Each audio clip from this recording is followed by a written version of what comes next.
Welcome to my kitchen. Let's start off today's Ramadan prep with something super tasty and easy to make. These are crispy chicken pops.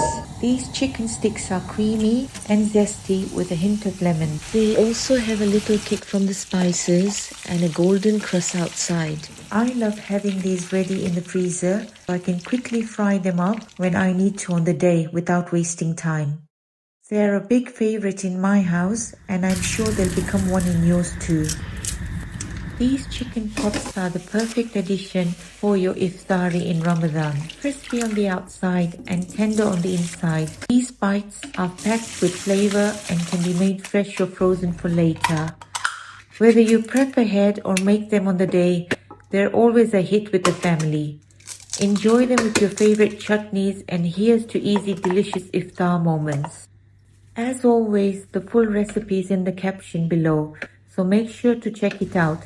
Happy Ramadan prepping!